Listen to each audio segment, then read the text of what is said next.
बुढ़ा देव के मैं पुजारी,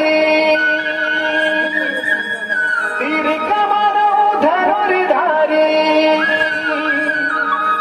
बिरसा मुंडा वीर नारायण के वंशधारी हो रे मैं आदिवासी हो रे मैं आदिवासी हो।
बेटी मन के बलात्कार, महंगाई की मार, बेरोजगारी, बेटी मन क्या शिक्षा।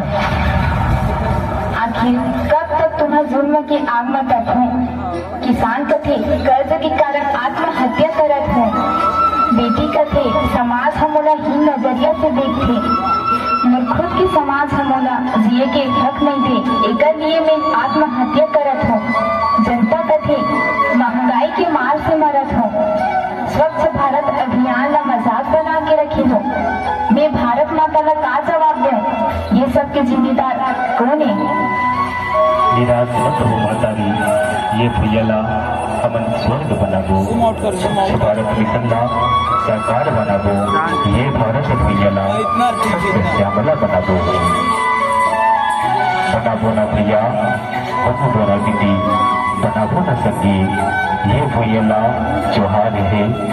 छत्तीसगढ़ के सबसे देवी देवताला जोहार है, जोहार है, जोहार है, जोहार है।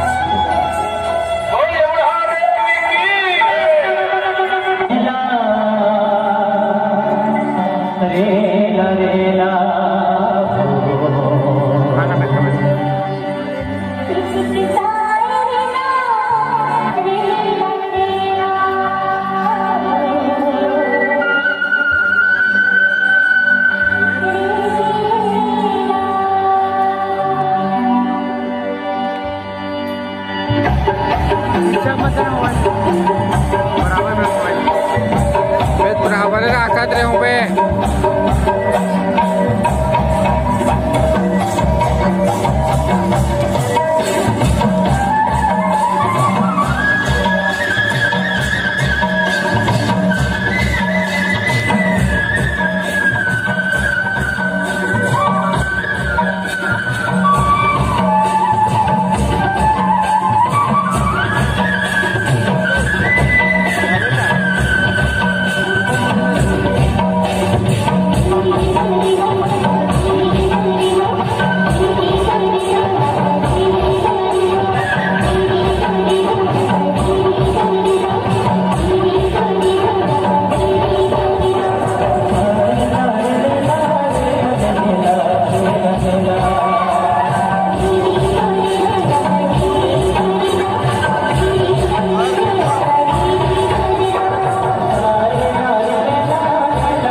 Thank you.